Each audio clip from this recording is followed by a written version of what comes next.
ஆடி sale தள்ளுபடி up to 50%. Chennai Silks and Aha Oho Adi Sale.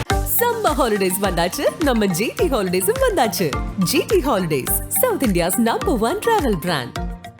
தெறிக்கவிடும் காரம் நிறம் சுவையை தருகிறது. ஆச்சி மிளகாய் தூள் தெறிக்கவிடும் காரம் நிறம் சுவை.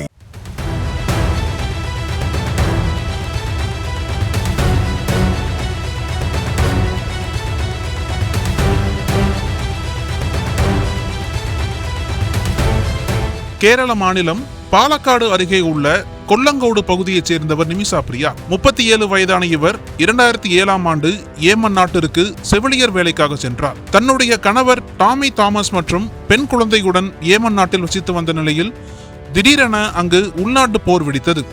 இதனால் டாமி தாமஸும் அவரது குழந்தையும் இந்தியா திரும்ப வேண்டிய சூழல் ஏற்பட்டது. ஏமனில் தனியாக தங்கிய நிமிஷா அங்கு ஏற்பட்ட பொருளாதார நெருக்கடி காரணமாக நர்ஸ் வேலையை விட்டுவிட்டு சொந்தமாக கிளினிக் தொடங்கினார். ஏமன் நாட்டின் விதிப்படி அந்நாட்டு குடிமகனால் தான் கிளினிக் தொடங்க முடியும். எனவே ஏமன் நாட்டைச் சேர்ந்த தலால் அப்துல் மக்தி என்பவரை பார்ட்னராக சேர்த்துக் கொண்டு கிளினிக் தொடங்கினார். ஆனால் சிறிது நாட்களிலேயே நிமிஷா பிரியாவின் போட்டோவை மார்பிங் செய்த மக்தி இருவருக்கும் திருமணம் நடந்து விட்டதாக கூறியிருக்கிறார். இதனால் கிளினிக் வருமானம் எல்லாம் தனக்குத்தான் சொந்தம் என்றும் மிரட்ட ஆரம்பித்துள்ளார். இதனால் அதிர்ச்சியடைந்த நிமிஷா எவ்வளவோ பேசியும் மக்தி கேட்கவில்லை.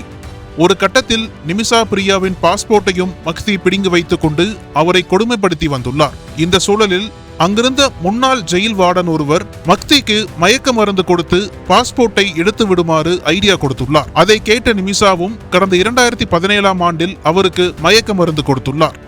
ஆனால் அதன் டோஸ் அதிகமாக போகவே மக்தி எதிர்பாராத விதமாக உயிரிழந்தார். இதற்கிடையே அங்கிருந்து தப்பிக்க முயன்ற நிமிஷா போலீசாரால் கைது செய்யப்பட்டு சிறையில் அடைக்கப்பட்டார். அந்நாட்டு சட்டப்படி விசாரணை நடத்தப்பட்டு 2020இல் நிமிஷா பிரியாவுக்கு மரண தண்டனை விதிக்கப்பட்டது. தன்னை கொடுமைப்படுத்தியதால் தான் கொலை செய்ததாக நிமிஷா பிரியா வாதிட்டும் அதை ஏற்க நீதிமன்றம் மறுத்துவிட்டது. நிமிஷாவை மீட்பதற்கு safe Nimisha Priya international action council என்ற குழுவும் நிமிஷாவின் தாயார் பிரேமா குமாரியும் பல்வேறு முயற்சிகளை எடுத்து வந்தனர். ஏமன் நாட்டில் ஷரியத் சட்டம் நடைமுறையில் இருப்பதால் கொலை செய்யப்பட்டவரின் குடும்பத்தினருக்கு பிளட் மணி என்னும் இழப்பீட்டு தொகையை கொடுத்து மன்னிப்பு பெறுவதன் மூலம் மட்டுமே நிமிஷாவை மரண தண்டனையிலிருந்து காப்பாற்ற முடியும். அதற்கான முயற்சிகள் எடுக்கப்பட்டு வந்த நிலையில் நிமிஷாவின் மரண தண்டனையை நிறைவேற்ற ஏமன் நாட்டு அதிபர் மெஹ்தி அல் மசாத் கடந்த ஜனவரியில் ஒப்புதல் அளித்தார். அவருக்கு வரும் 16ஆம் தேதி மரண தண்டனை நிறைவேற்றப்பட இருப்பதாக பல்வேறு ஊடகங்களிலும் செய்திகள் வெளியானது.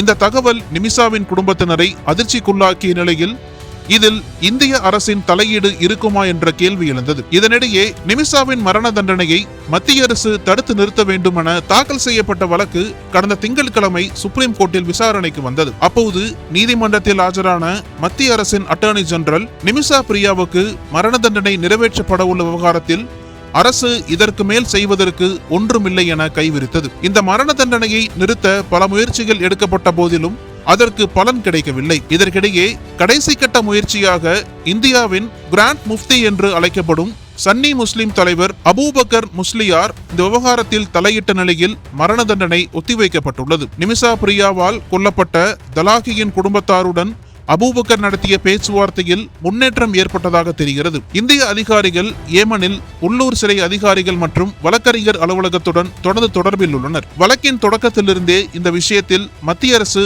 அதிக கவனம் செலுத்தி அனைத்து உதவிகளையும் செய்து வருகிறது. இந்த சூழலில் தற்போது நிமிஷாவின் மரண தண்டனை ஒத்திவைக்கப்பட்டதாக வெளியான தகவல் தற்காலிக நிம்மதியை ஏற்படுத்தியுள்ளது. அனல் பறக்கும் செய்திகளை அப்டேட் செய்து கொள்ள நக்கீரன் களத்தை இப்பவே சப்ஸ்கிரைப் பண்ணுங்க.